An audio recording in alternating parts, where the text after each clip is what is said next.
ब्राह्मण रत्नाकर प्रतापगढ़ नगर में राजा चंद्रसेन के यहाँ पुजारी के पद पर कार्यरत थे। राजा चंद्रसेन बड़ी ही न्यायपूर्वकता अपना शासन संभाल रहे थे। राजा बड़े ही धर्मात्मा, न्यायकारी और परमेश्वर भक्त थे। ब्राह्मण रत्नाकर बड़ा सदाचारी, धर्मात्मा और संतोषी था। वह राजा से कभी कोई याचना नहीं करता था। राजा भी उसके स्वभाव पर बहुत प्रसन्न था। ब्राह्मण के बिना कहे ही उसकी सभी पूर्ति राजा किए देता था और इस तरह राजा के मंदिर में पूजा करते हुए ब्राह्मण को 20 वर्ष गुजर गए। उसने कभी भी राजा से किसी प्रकार का कोई प्रश्न नहीं किया। एक समय राजा ने पुत्र प्राप्ति के लिए एक बहुत बड़े यज्ञ का आयोजन किया। यज्ञोपरांत राजा को पुत्र रत्न की प्राप्ति हुई। राजा ने उसे पढ़ा लिखा कर विद्वान बनाया और उचित समय पर उसकी शादी एक सुंदर राजकन्या के साथ करा दी। विवाह रात्रि के दिन ही रात्रि में जब राजकुमारी अपने राजमहल के शयन कक्ष में आई, राजकुमारी को नींद नहीं आई। वह इधर उधर घूमने लगी। जब अपने पति के पलंग के पास आई तो राजकुमारी ने देखा पास के कोने में हीरे जवाहरात जड़ित मुठे वाली एक तलवार पड़ी है। जब उस राजकन्या ने देखने के लिए वह तलवार मयान में से बाहर निकाली तब तीक्ष्ण धार वाली और बिजली के समान प्रकाश वाली तलवार देखकर वह डर गई। वह डर के मारे उसके हाथ से तलवार छूट गई और सीधे राजकुमार की गर्दन पर जा गिरी। राजकुमार का सिर कट गया और वहीं उसने अपने प्राण त्याग दिए। राजकन्या को गहरा आघात लगा। वह पति के मरने का बहुत शोक करने लगी। राजकुमारी प्रभु को याद करने लगी। आखिर पूर्व जन्म का ऐसा कौन सा कर्म था जो मुझसे यह अनायासी पाप हो गया। उसने परमेश्वर से प्रार्थना की, हे प्रभु, अब मैं कहाँ जाऊं, किसको क्या बताऊं, कौन मेरी बातों पर विश्वास करेगा। वह तो केवल आप ही जानते हैं कि यह सब कुछ अनजाने में हुआ है। इससे मेरे माता पिता और सास ससुर को कलंक लगेगा, सो अलग, ना ही कोई इस बात पर विश्वास करेगा। प्रातः काल में जब पुजारी कुएं पर स्नान करने आया तो राजकन्या ने एक तरकीब सोची। वह जानती थी यह गलत है, लेकिन इसके अलावा उसके पास में कोई चारा नहीं था। पुजारी को देखकर राजकुमारी ने विलाप करना शुरू कर दिया और इस प्रकार कहने लगी, मेरे पति को मार गया। लोग इकट्ठे हो गए। राजा भी विलाप सुनकर वहां पहुंचे और पूछने लगे, किसने किसको मारा है।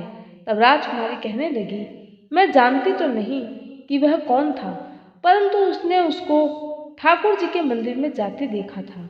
राजा सहित सभी लोग ठाकुर जी के मंदिर में आए तो ब्राह्मण को पूजा करते हुए पाया। उन्होंने इसको पकड़ लिया और पूछा, तूने राजकुमार को क्यों मारा। तब ब्राह्मण ने कहा, मैंने राजकुमार को नहीं मारा, मैंने तो उनका राजमहल भी नहीं देखा है। इसमें ईश्वर साक्षी है। बिना देखे किसी पर अपराध का दोष लगाना ठीक नहीं। लेकिन ब्राह्मण की किसी ने नहीं सुनी। कोई कुछ कहता था तो कोई कुछ। राजा के दिल में बार बार विचार आता कि यह ब्राह्मण निर्दोष है, परंतु बहुतों के कहने पर राजा ने ब्राह्मण से कहा, मैं तुम्हें प्राण दंड तो नहीं देता, लेकिन जिस हाथ से तूने मेरे पुत्र को तलवार से मारा है, तेरा वही हाथ काटने का आज मैं आदेश देता हूँ। ऐसा कहकर राजा ने उसका हाथ कटवा दिया। इस पर ब्राह्मण बड़ा दुखी हुआ और राजा को अधर्मी जान उसी समय उस देश को छोड़कर काशी चला गया। वहां वह खोज करने लगा कि कोई विद्वान ज्योतिष मिले तो उससे पूछूं आखिर उसके साथ यह गलत होने का कारण क्या है। बिना किसी अपराध के आज उसे यह कष्ट झेलना पड़ रहा है। ब्राह्मण गंगा में स्नान कर रहा था, तभी उसे मालूम पड़ा यहाँ से 2 किलोमीटर दूर एक विद्वान ज्योतिषी रहते हैं। पूछते पूछाते ब्राह्मण उनके घर पर पहुंचे। पता चला ज्योतिषी जी कहीं बाहर गए हुए थे। उसने उनकी धर्म पत्नी से पूछा, माता जी, आपके पति ज्योतिषी जी महाराज कहाँ गए हैं। तब उस स्त्री ने अपने मुख से अयोग्य, असहनीय, कटु वचन कहने लगी। जिनको सुनकर वह ब्राह्मण हैरान हो गया और मन ही मन कहने लगा, मैं तो यहाँ अपना कष्ट का कारण पूछने आया था, लेकिन अब इनका ही हाल पहले पूछूंगा। इतने में ज्योतिषी जी आ गए। घर में प्रवेश करते ही ब्राह्मणी ने अनेक दुर्वचन कहकर उनका तिरस्कार किया, परंतु ज्योतिषी जी चुपचाप सब कुछ सहन करते रहे और अपनी स्त्री को कुछ भी नहीं कहा। बाद में वे अपनी गद्दी पर आकर बैठ गए। ब्राह्मण को देखकर ज्योतिष ने उनसे कहा, कहिए ब्राह्मण देवता, कैसे आना हुआ? आया तो था अपने बारे में पूछने के लिए, परंतु पहले आप अपना हाल बताइए कि आपकी अपनी पत्नी अपनी जुबान से आपका इतना तिरस्कार क्यों करती है, जो किसी से भी नहीं सहा जाता और आप सहन कर लेते हैं। इसका कारण क्या है? ज्योतिषी जी बोले, ये मेरी स्त्री नहीं, मेरा कर्म है। दुनिया में जिसको भी देखते हो, अर्थात भाई, पुत्र, शिष्य, पिता, गुरु संबंधी जो कुछ भी है, सब अपना कर्म ही तो है। ये स्त्री नहीं, मेरा किया हुआ कर्म ही है और यह भोगे बिना कटेगा नहीं। अवश्य में भोक्तव्यम कृतम कर्म शुभाशुभम ना भुक्तम क्षीयते कर्म कल्पकोटि शतेरपि। अपना किया हुआ जो भी कुछ शुभ अशुभ कर्म है वह भोगना अवश्य पड़ता है। बिना भोगे तो सैकड़ों करोड़ों कल्पों के गुजरने पर भी कर्म नहीं टल सकता। इसलिए मैं अपने कर्म खुशी से भोग रहा हूँ और अपनी स्त्री की ताड़ना भी नहीं करता, ताकि आगे इस कर्म का फल न भोगना पड़े। तब ब्राह्मण रत्नाकर ने कहा, महाराज, मुझे आपकी बातें समझ में नहीं आ रही है, आप थोड़ा समझाकर बताएं। तब ज्योतिषी जी बोले, सुनिए, पूर्व जन्म में मैं कौवा था और मेरी स्त्री गाय थी। इसकी पीठ पर एक फोड़ा था। फोड़े की पीड़ा से यह बड़ी दुखी थी और कमजोर भी हो गई थी, लेकिन मेरा स्वभाव बड़ा दुष्ट था, इसलिए मैं इसके फोड़े में चोंच मारकर इसे ज्यादा दुखी करता था। दर्द के कारण जब ये इधर उधर भागती थी तो इसका ऐसा हाल देखकर मैं बड़ा खुश होता था। मेरे डर के कारण यह सहसा बाहर नहीं निकलती, लेकिन मैं इसको ढूंढता फिरता था। यह जहां मिले वहीं इसे दुखी करता।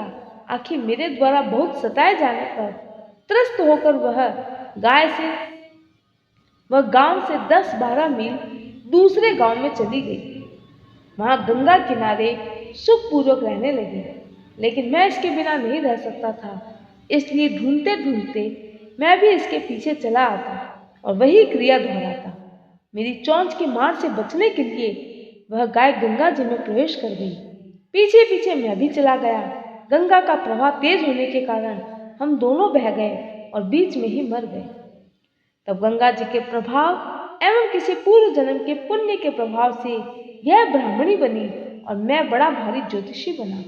अब वही मेरी स्त्री हुई जो मेरे मरणोपरांत अपने मुख से गाली निकालकर मुझे दुख देगी, और मैं भी अपने पूर्व जन्मों का फल समझकर सहन करता हुआ इसका दोष नहीं मानूंगा, क्योंकि यह किए हुए कर्मों का ही फल है। इसलिए मैं शांत रहता हूँ। अब तुम अपना प्रश्न पूछो। ब्राह्मण ने अपना सभी समाचार कह सुनाया और पूछा, अधर्मी पापी राजा ने मुझ निरपराध का हाथ क्यों कटवाया? ज्योतिष बोले, राजा ने आपका हाथ नहीं कटवाया, आपके कर्म ने ही आपका हाथ कटवाया है। पूर्व जन्म में आप एक तपस्वी थे और राजकन्या गौ थी तथा राजकुमार कसाई था। वह कसाई जब गौ को मारने लगा तब गौ बेचारी जान बचाकर आपके सामने से जंगल से भाग गई। पीछे से कसाई आया और आपसे पूछा, इधर कोई गाय तो नहीं गई है? आपने प्रण कर रखा था कि झूठ नहीं बोलूंगा, अतः जिस तरफ गौ गई थी उसी तरफ आपने हाथ से इशारा किया तो उस कसाई ने जाकर गौ को मार डाला। गंगा के किनारे वह उसकी चमड़ी निकाल रहा था। इतने में ही उस जंगल से शेर आया और गौ एवं कसाई दोनों को खा गया। गंगा जी के किनारे ही उनकी हड्डियां उसमें बह गई। गंगा जी के प्रताप से कसाई को राजकुमार और गौ को राजकन्या का जन्म मिला और पूर्व जन्म के किए हुए कर्म ने एक रात्रि के लिए उन दोनों को इकट्ठा किया। क्योंकि कसाई ने गौ को हंसिए से मारा था, इसी कारण राजकन्या के हाथों अनायासी तलवार गिरने से राजकुमार का सिर कट गया और वह मर गया। इस तरह अपना फल देकर वह कर्म निर्वत हो गए। तुमने जो हाथ का इशारा रूप कर्म किया था, उस पाप कर्म ने तुम्हारा हाथ कटवा दिया। इसमें तुम्हारा ही दोष है, किसी अन्य को दोष देने का कोई अर्थ ही नहीं। बस ऐसा जानकर सुखपूर्वक रहो। कर्म फल का भोग टलता नहीं, वो किसी न किसी जन्म में अवश्य मिलता है। कितना सहज है ज्ञान संयुक्त जीवन। यदि हम इस कर्म सिद्धांत को मान लें और जान लें तो पूर्वकृत घोर से घोर कर्म का फल भोगते हुए भी हम दुखी नहीं होंगे, बल्कि अपने चित्त की समता बनाए रखने में सफल होंगे। भगवान श्री कृष्ण के इस समत्व के अभ्यास को ही समत्व योग संबोधित करते हैं, जिसको जानकर मनुष्य कर्म बंधन से मुक्त हो जाता है और उसे प्रभु से किसी भी प्रकार की कोई शिकायत नहीं रहती। हरे कृष्णा।